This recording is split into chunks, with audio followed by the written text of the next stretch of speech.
Bonjour à vous tous, Monsieur euh, Akinwumi Adesina, président de la Banque africaine de développement, Monsieur Abdoulaye Diop, président de l'UEMOA.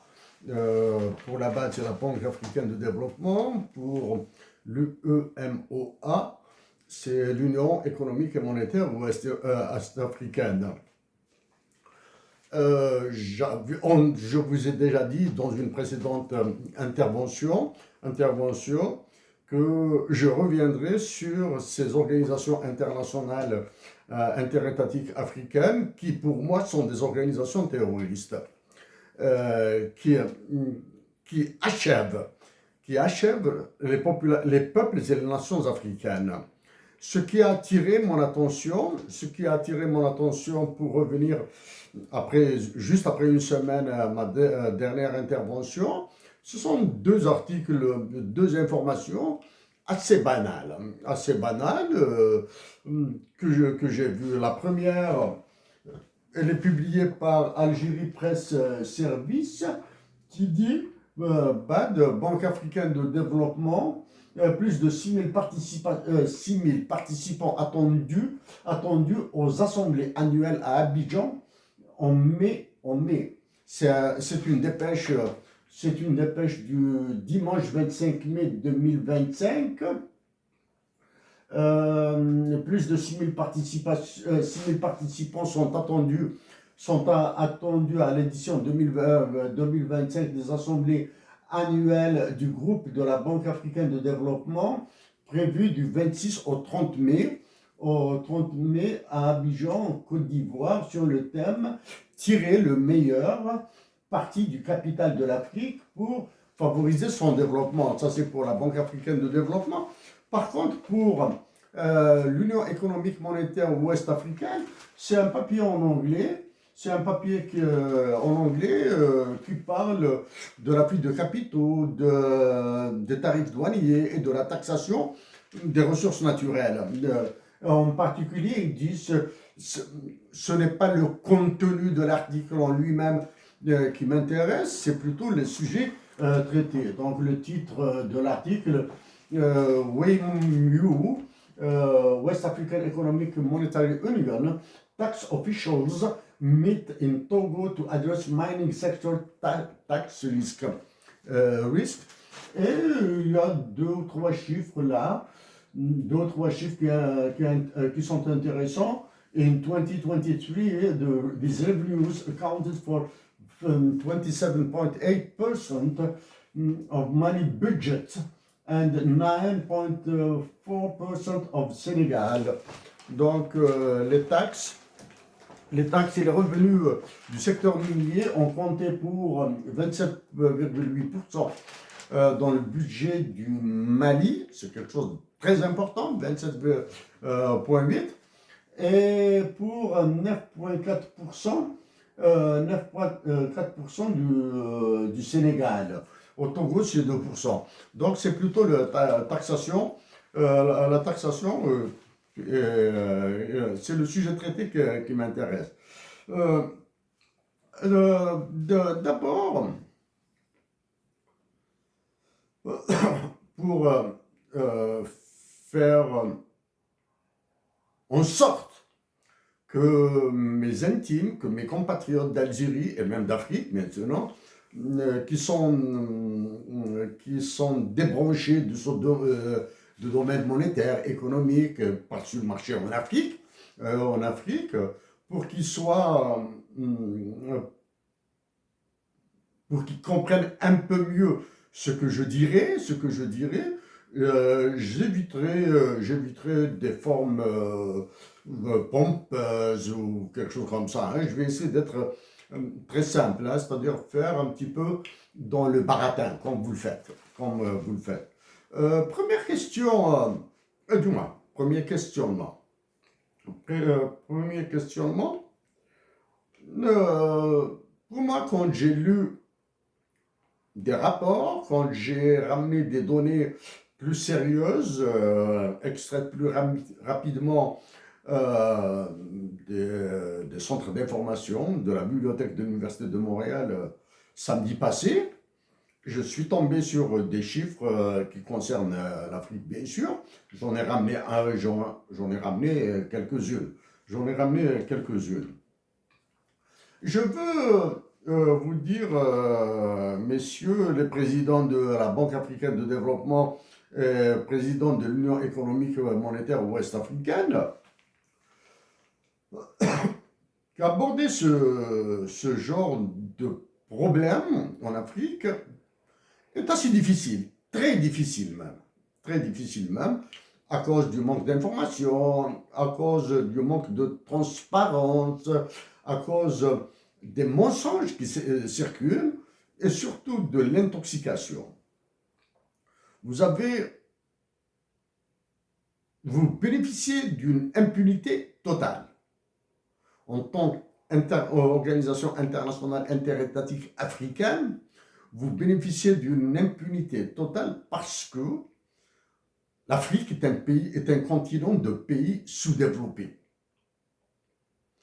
C'est-à-dire, il est sous-développé d'abord par la connaissance, il est sous-développé par l'information, il est sous-développé par son manque d'intérêt pour son autodétermination.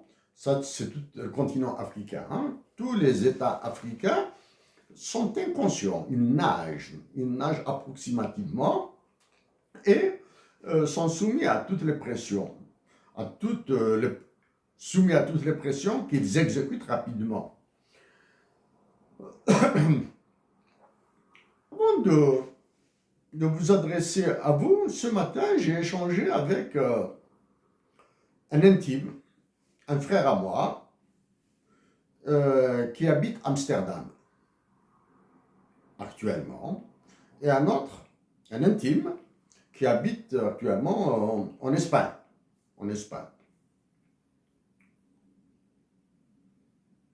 Et bien sûr aussi, il y a une autre intime, plus intime que les deux intimes, qui compte beaucoup pour moi. Donc je vais essayer d'être très simple. Très simple. Il y a un livre écrit par une Algérienne de Kabylie que j'attends, que je dois lire.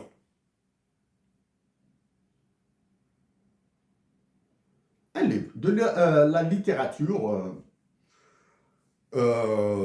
J'ignore de quelle consistance elle est, cette littérature, dans la mesure où j'attends ce livre pour le lire et me faire une idée. Par contre, je lis des éditoriaux par cet intime qui habite en Espagne, et je me dis, après lecture, je me dis que je suis encore très loin de sa force, de la force de ses écrits. Cet intime, par contre, les écrits de cet intime qui vit à Amsterdam. Je vous donne le titre de ces deux ouvrages que j'ai lus à au moins 2 reprises. C'est le premier, c'est lui le livre, suivi de l'autre le livre. Et lui le livre, suivi de l'autre le livre. Le deuxième ouvrage a pour titre Pays d'aucun mal. Il a d'autres ouvrages.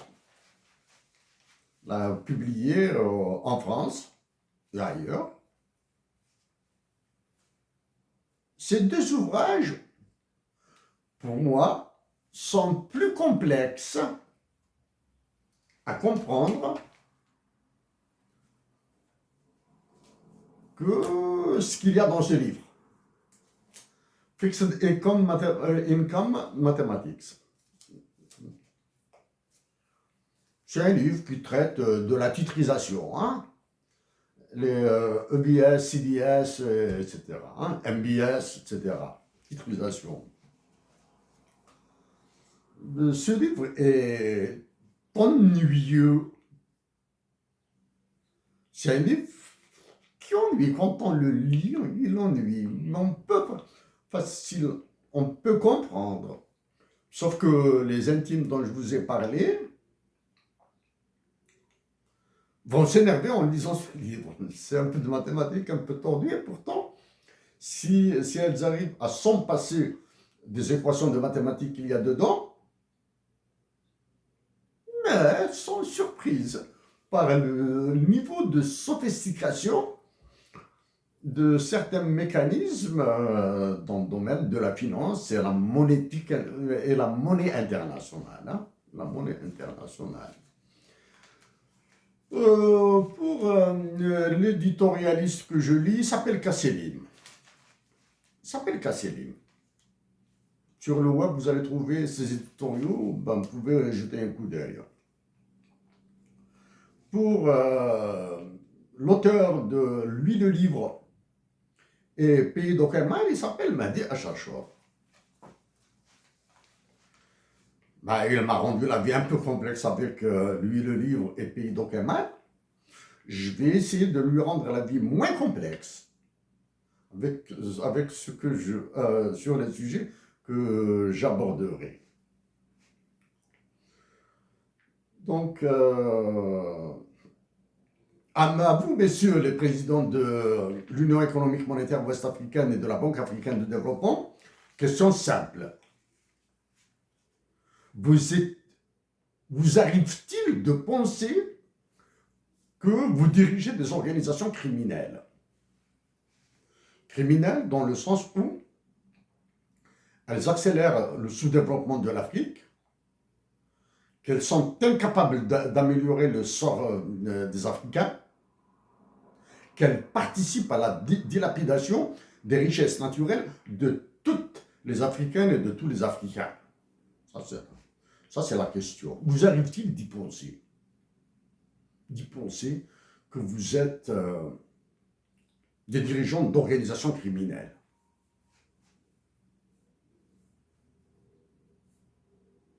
Question.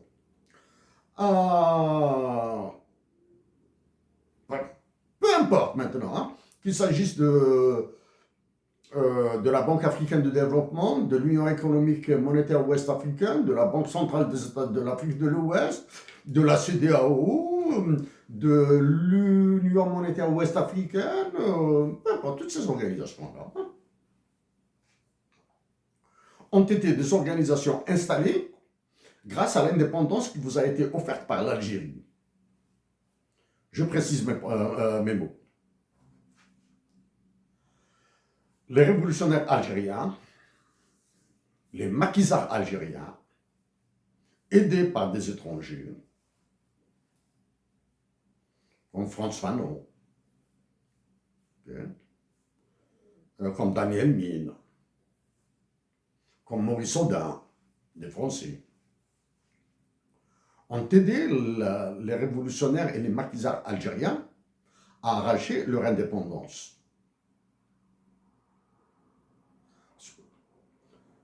Donc, c'est la révolution algérienne qui vous a offert vos indépendances. La France de l'époque a préféré se concentrer sur l'Algérie et avoir l'Algérie, et vous libérez, vous, parce que vous étiez facile à redominer. Voilà. Je dois vous dire que l'Algérie est mentionnée dans l'article 6 de l'OTAN. C'est pour vous montrer l'importance de l'Algérie pour la France, pour tous les pays de l'OTAN. L'Algérie, à ce jour, demeure propriété de la France dirigée par Emmanuel Macron actuellement. Et Emmanuel Macron gardera l'Algérie, quitte à la mettre en feu et en sang. Il doit la garder. Parce que vous, majoritairement d'anciens des colonies françaises, vous y êtes déjà. Il vous tient. La preuve, ce sont les derniers développements qui se produisent et maintenant, je vous fournirai quelques éléments de mécanismes internationaux qui se cachent derrière cette fumisterie qui est la coopération internationale. Okay? Actuellement, le terrorisme, des violences, des meurtres en masse, etc., sont exécutés un peu partout. Des coups d'État sont organisés en Afrique. Le Mali, le Niger, le Burkina Faso, le Tchad, etc. Tout ça, bon, on parle de terrorisme islamiste, etc. Non, non, non, non. Il y a une terreur qui s'abat sur certains pays, comme le Mali, le Niger, le Burkina Faso. Il y a des risques d'explosion en Côte d'Ivoire et en Cameroun. Il y a une guerre au Congo. Le Tchad risque d'exploser assez tôt. Le Sénégal actuellement arrive à tirer son épingle du jeu parce qu'il a dilué tous les problèmes réels des Sénégalais dans des jeux politiciens liés à l'ancienne présidence, etc. Il doit y en avoir des problèmes comme ça. C'est le cas de l'Algérie. Ouais. Donc je le répète, c'est la nation algérienne qui vous a offert vos indépendances en payant très cher la sienne. Ça, c'est avant 62. Avant le 5 juillet 62. Pour maintenant, nous sommes en 2025. Une fois libérée, c'est la nation algérienne qui vous libérera encore une fois. D'accord? Donc, messieurs les deux présidents de la BAD et de l'UMOA, et par extension aux autres, à tous les autres, là, l'Union économique monétaire ouest-africaine, hein, c'est une union économique monétaire. Une union économique et monétaire. Ça, c'est. Pour mes compatriotes et mes intimes qui doivent comprendre ce que c'est une union économique et monétaire avec des termes très simples, ils n'ont qu'à penser à l'Union européenne, qui est une union économique et monétaire. Il y a des pays qui se sont réunis, ils ont une monnaie unique, tout le monde est libre de circuler dans la zone, dans l'Union européenne, ils n'ont qu'à penser à l'espace Schengen. Ça, c'est pour comprendre. Une monnaie unique, le même régime de douane, aucune taxe douanière à l'intérieur entre eux. Voilà. Ils ont le même régime de taxes, de tarifs douaniers avec le reste du monde. Voilà. Ça, c'est une union économique et monétaire de l'Union européenne. Pour être ce qu'elle est, l'Union économique et monétaire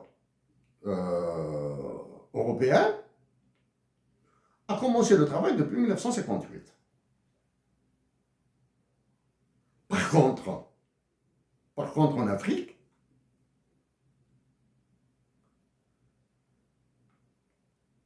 cette union économique monétaire ouest-africaine est née juste après presque les indépendances. Les indépendances, j'en ai déjà parlé sur la création de la CEDEAO, qui remonte à avant 67, officiellement née en 1975, qui subit les droits, un droit extraordinairement bien écrit parce qu'il est d'origine anglaise, anglaise et américaine, hein? Alors que le droit des affaires dans toute l'Afrique obéit aux phrases enfantines qui apparaissent rédigées par l'OHADA, hein, OHADA, l'Organisation pour l'harmonisation du droit des affaires en Afrique. Voilà. Et je Je l'ai dit et je le répète, je suis sûr et certain que l'un de mes professeurs de droit, du droit international des affaires à HEC Montréal, y est pour quelque chose. Quand on compare juste la rédaction des droits, on voit le caractère de domination, le caractère d'asservissement. Pourquoi? Parce que depuis, je compte à partir de l'indépendance de l'Algérie, depuis 1962, tous les régimes politiques africains ont été des dictatures. Si le mot dictature vous dérange un petit peu, mettez pour quelques pays une démocratie populaire.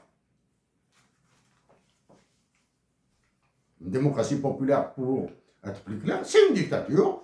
C'est une dictature qu'on décrit par démocratie populaire. Voilà. Quand on dit démocratie populaire, ça veut dire dictature aussi. Pour le cas de l'Union économique monétaire ouest-africaine, elle est passée directement du premier stade d'intégration au 5e stade d'intégration.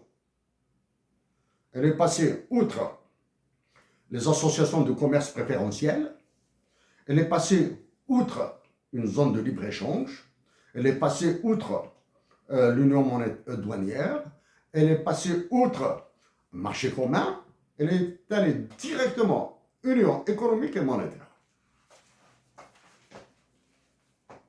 Vous signalez que le Canada est une zone de libre-échange imparfaite, non optimale. Le Canada en 2025.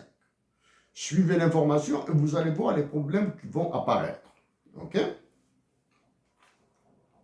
Pour les conditions d'intégration économique, on dit qu'il faut y ait même niveau d'intégration, même niveau de développement des économies intégrées. Ça, c'est un critère que tous les pays africains, auquel tous les pays africains satisfont.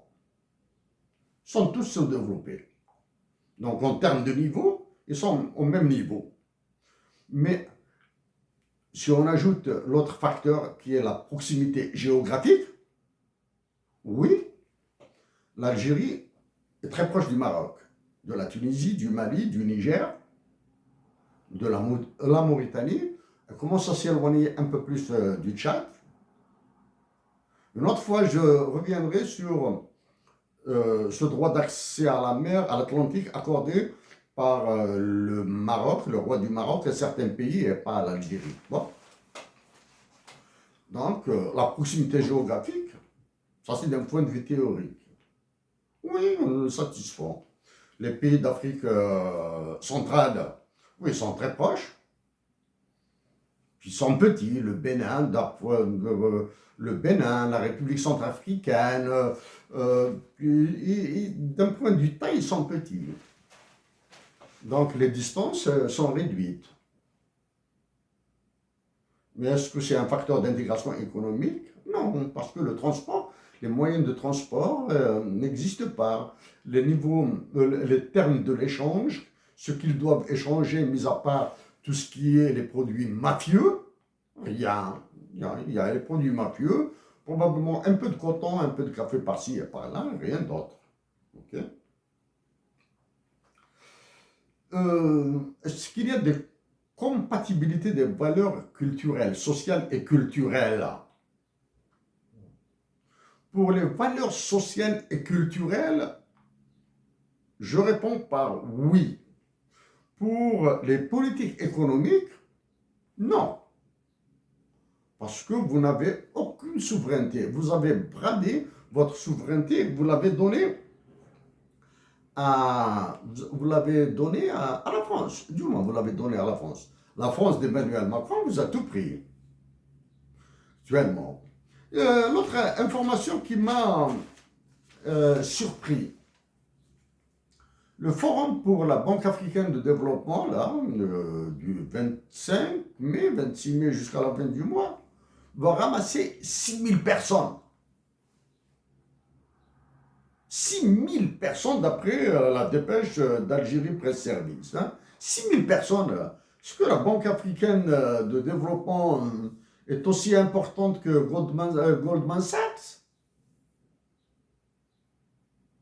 Est-ce que la Banque africaine de développement est plus importante que Citigroup? Est-ce que la Banque africaine de développement est plus importante que la Banque centrale européenne ou bien la Banque internationale européenne? La Banque européenne pour la recherche et le développement, pour ramasser 6 000 personnes? Ça, c'est un premier indicateur de la gabegie qui règne dans les organisations internationales africaines. C'est pour cette raison que je vous ai posé la question. Vous arrive-t-il de ressentir que vous dirigez des organisations criminelles? 6 000 personnes. Hein? Je dois présumer que d'Algérie viendront 5 personnes. Hein? Ces 5 personnes, en considérant que le billet d'aller-retour, là, par avion sera de 3 000 $ à peu près. Et les frais de séjour seront de 1 000 $, ça c'est au bas mot. Hein. Les frais de séjour, hein, c'est-à-dire pour manger, boire, etc., de 1 000 $, plus un argent de poche, on va dire, de 500 $. Là, ça commence, la facture commence à monter. Hein. 6 000 personnes avec une moyenne de, on va dire, de 4 000 $ de dépenses par personne, une moyenne hein, de 4 000 $, ça fait 24 millions de dollars. Abidjan va exploser. Mais je me pose la question, est-ce qu'il y a 6 000 places d'hôtel disponibles à Abidjan?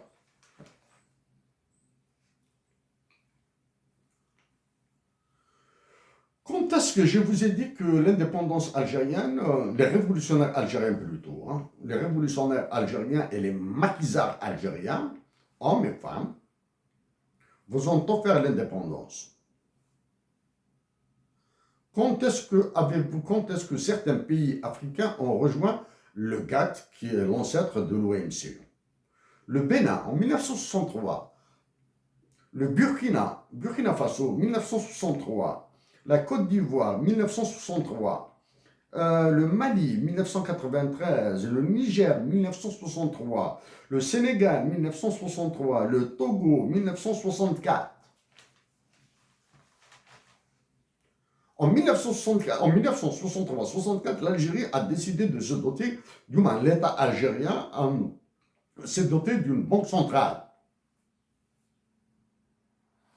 et d'une monnaie souveraine jusqu'à 64. J'en ai déjà parlé sur la valeur, la cotation du dinar et la valeur, comment il a dégringolé là. Le dinar algérien, comme le franc CFA, à un certain moment, il était plus cher que le franc français. Ok? J'ai déjà donné l'histoire. Donc, pendant que l'État algérien se dotait de structures régaliennes, de réelle indépendance, certains pays qui sont membres de l'Union économique monétaire ouest-africaine et de la Banque africaine de développement se sont redonnés à la France et aux intérêts de l'Ouest. Donc, la question le sujet de réunion de l'UEMOA sont les taxes douanières. Taxes douanières, tarifs douaniers, les droits de douane, tout ça c'est la même chose. Hein? C'est le même problème que posent les États-Unis d'Amérique au reste du monde. Pose le problème de douane, problème de tarifs douaniers, taxes douanières, droits douaniers, droits de douane, des droits de douane. C'est le même problème en 2025 posé par les États-Unis d'Amérique à tout le monde, y compris et en pire aux Africains. Donc, vous comprenez, il est facile pour tout le monde de comprendre que les droits de douane sont une arme de guerre. sont une arme de guerre. S'agit-il de la soft power ou de la hard power? Étant donné qu'il n'y a pas de militaires apparents, visibles, on va dire que c'est de la soft power. Mais après, ça risque de devenir de la hard power, surtout en Afrique. Tous les pays utilisant le franc CFA risquent d'être égorgés, brûlés, foutus en l'air par Emmanuel Macron. L'État algérien, actuellement, s'il continue dans cette lancée suicidaire, il subira le même sort. Okay? Sauf que l'État algérien a des sujets, même pas citoyens, qui continueront à le défendre. Okay? Et en défendant la nation algérienne, des Algériens défendront aussi les Africaines et les Africains. En disant que les Algériens défendront les Africaines et les Africains comme l'ont fait d'autres. Par exemple, pour la vérité sur l'assassinat de Thomas Sankara. Okay? Les décideurs au Burkina Faso doivent éviter de manipuler la mémoire de Thomas Sankara. Les Maliens doivent éviter de manipuler la mémoire de Modibo Keïta. Les Burkinabés et les Maliens doivent honorer les mémoires de Modibo Keïta et Thomas Sankara. Okay? Je vous rappelle que Modibo Keïta a été éliminé par la France parce qu'il voulait une monnaie pour le Mali, pour le Grand Sénégal à l'époque, et une banque centrale. Et pour cela, il a fait appel à des économistes israéliens. Maintenant, je viens à quelque chose de relativement simple, du moins simple, non. Je vais utiliser mon ordinateur ici en lisant. Donc, pour la Banque africaine de développement, je vois ici le projet pour l'Algérie. Quel projet pour l'Algérie? Il y a un certain temps, là maintenant, 4 ans, 5 ans, la Banque africaine de développement a accordé un prêt d'1 milliard. Est-ce que c'est 1 milliard de dollars? Est-ce que c'est 1 milliard d'euros? Ou bien 1 milliard d'unités de compte que vous utilisez là? Et apparemment, votre unité de compte coûte ce que coûte le DTS, le droit de tirage spécial, le SDR, le Special Drawing Right. Est-ce que s'agit-il du projet, il faut que je retrouve ici, d'1 milliard de dollars, d'un projet de 2018?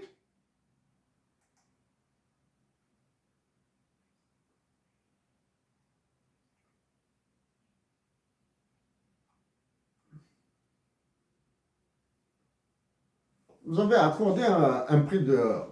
Voilà. Il y a des projets, tous les projets que vous avez financés sont des projets d'évaluation, d'études, etc. C'est-à-dire, aucun projet n'est productif. Aucun financement de la Banque africaine de développement n'est allé vers un investissement de production. Par exemple, produire des crayons, produire des bicyclettes. Okay? Mieux encore, produire des fauteuils roulants pour les handicapés.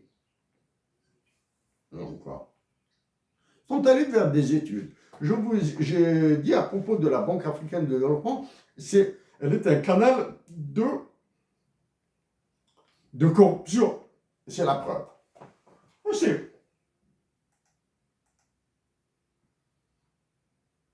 en jetant un coup d'œil sur les pays membres qui siègent, qui adhèrent à la Banque africaine de développement, il y a quasiment tous les pays africains, mais il y a des pays étrangers.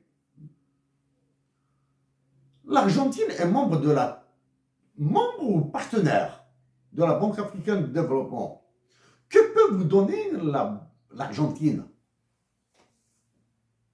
Excepté à travers les milliardaires argentins, peut-être d'origine syrienne ou libanaise, qui veulent passer par la Banque africaine de développement pour blanchir de l'argent. Mais je me suis intéressé plutôt à la France. Le directeur exécutif s'appelle Stéphane Mousset et le directeur exécutif adjoint s'appelle Anna Sobrino de l'Espagne. Le dernier financement français qui vient de France, j'ignore à partir de quelle banque, parce que ce n'est pas d'une caisse de l'Élysée que vient cet argent-là. Remonte à 2017. Il est de combien d'euros? Combien d'euros? Le chiffre. Est-ce qu'il est grand? Est-ce qu'il est petit? Est-ce qu'il est moyen? Il est de 500 000 euros, s'il vous plaît. 500 000 euros. Ça, il remonte à 2017.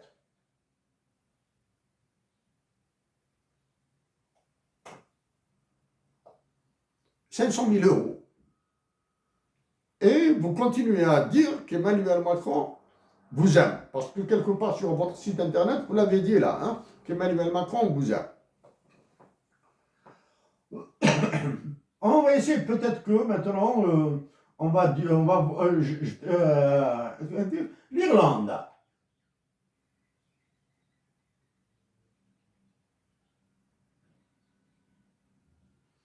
2021, l'Irlande, qui est dans une crise terrible, liée à ce qu'a fait, à tout ce qu'a décidé le président des États-Unis d'Amérique, hein, avec les taxes douanières, avec les ordres qu'il donne aux investissements pour le rapatriement des investissements aux États-Unis d'Amérique, pour Apple par exemple. Apple, Amazon, tout ça, hein, Microsoft, tous. Intel, ces entreprises doivent repartir aux États-Unis d'Amérique, sinon c'est va les surtaxer. Donc l'Irlande, l'Irlande, c'est ça. L'Irlande est l'un des plus beaux paradis fiscaux au monde. En 2021, il a donné à la Banque africaine de développement 87 millions d'euros.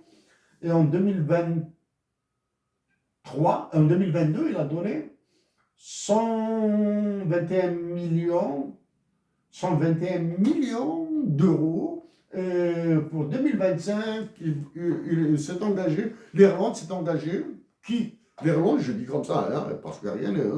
Quelle est la banque irlandaise qui vous donnera 225 millions d'euros? Vous imaginez 225 millions d'euros comparés aux 500 000 euros de la France. Messieurs le président de l'Union économique monétaire ouest-africaine, messieurs le président de la Banque africaine de développement, vous conviendrez avec moi que j'ai utilisé termes très modéré là, hein? Quand vous entendrez mes mots, ne me reprochez absolument rien. Parce que s'il y a un mensonge dans mes mots, vous pouvez me renoncer. Mais les Africaines et les Africains doivent démanteler toutes ces organisations internationales africaines qui sont des organisations terroristes. Les Africaines et les Africains doivent exiger immédiatement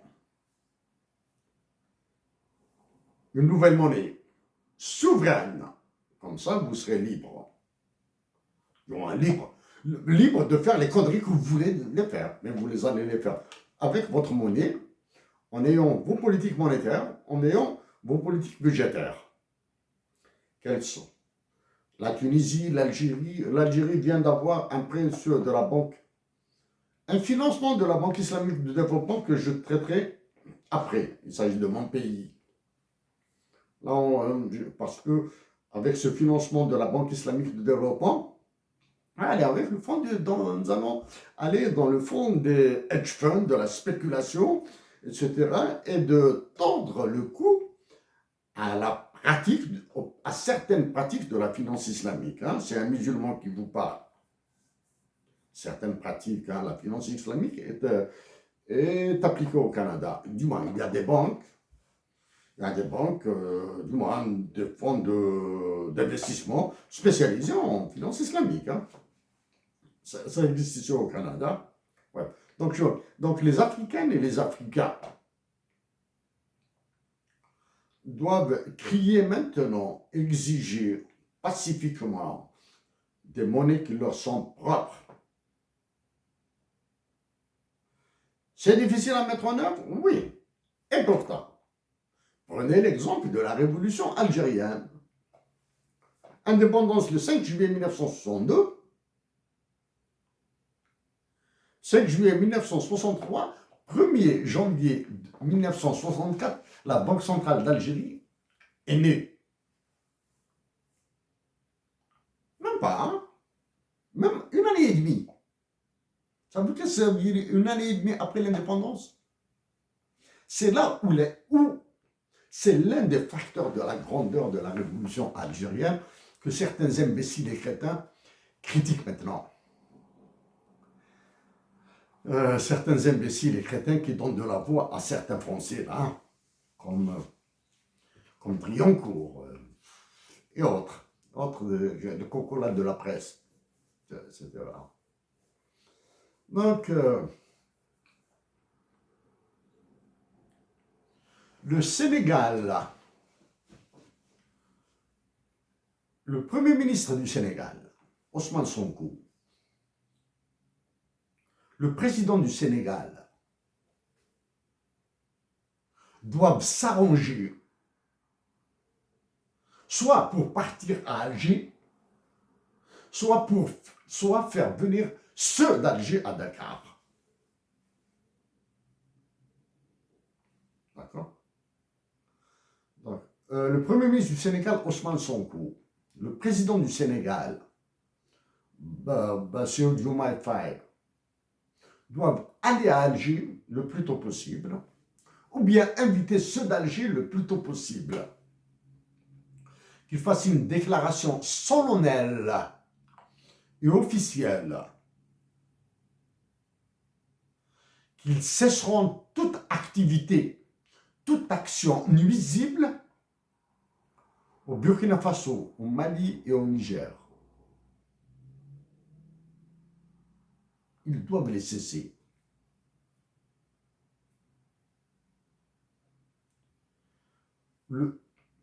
Pour moi, tous les militaires se valent. Par définition, idiots. Mais derrière ces militaires, il y a des populations qui souffrent. Il y a des bébés qui souffrent. Il y a des enfants qui souffrent. En disant qu'il y a des bébés et des enfants qui souffrent, ce n'est pas une rhétorique. Non, non.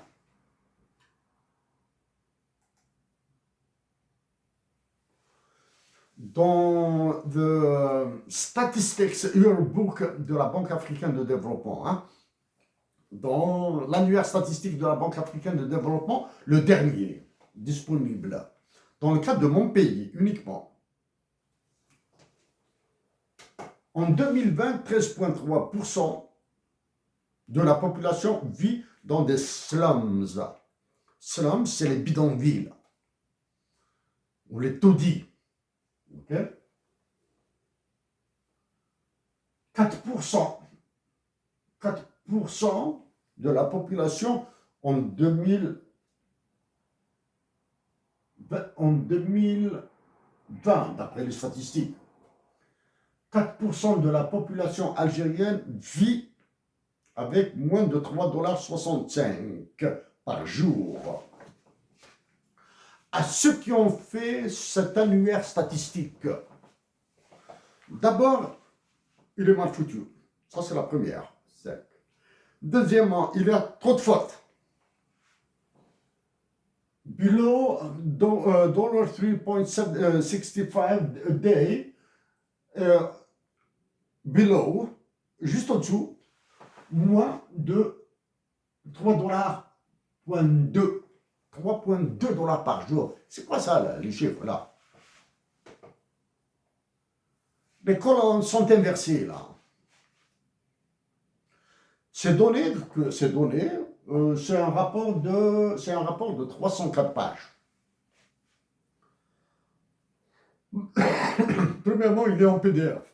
Deuxièmement, ça c'est la première. Deuxièmement, il fallait le mettre en Excel. Il faut offrir une fonction en Excel pour pouvoir télécharger et le traiter, etc. C'est valable pour l'UMOA, c'est valable pour l'aspect financier de la Banque africaine de développement, parce que télécharger en Excel, ça donne des chiffres un peu bizarres. Okay? Il avait fallu que je parte jusqu'à la dernière page pour voir vos sources d'information. Vous avez utilisé globalement les statistiques de the International Labour Organization et vous avez utilisé the United Nations Population Division. Il faut préciser que ces données sont des prospectives, ne sont pas de données exactes. En tant qu'Algérien, j'ignore la population de mon pays en 2025 à au moins à 500 000 personnes près, à un demi-million. J'ignore. Okay? Donc, à vous, président de l'UMOA, président de la Banque africaine de développement, oui, dans l'un de mes ouvrages, j'ai dit que ce sont les Africains qui vont détruire l'Afrique. Ce sont des Africains qui détruisent l'Afrique. Si j'allais dans la macroéconomie du FMI et de la Banque mondiale, j'utiliserais des mots encore plus sévères. Juste un exemple.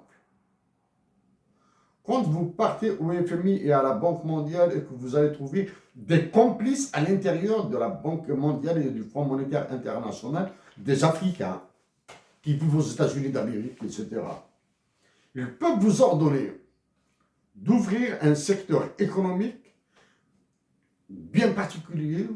En économie, on parle d'économie de niche. Là où il y a beaucoup d'argent, ils vont vous ordonner d'ouvrir des secteurs économiques qui vont bénéficier à tous ceux qui sont proches des régimes, des dictatures militaires. Ils les aideront à trouver des financements spéculatifs, afin de lever de fonds à l'étranger.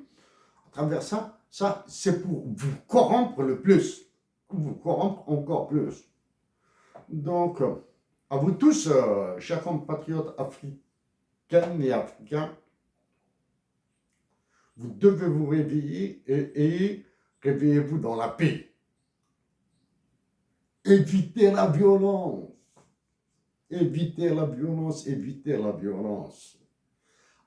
Invoquez les droits de l'homme, invoquez les droits de la nature, invoquez vos droits humains, ok? Invoquez vos cultures. Vos cultures sont une immense richesse. Ce sont les écrivains européens et américains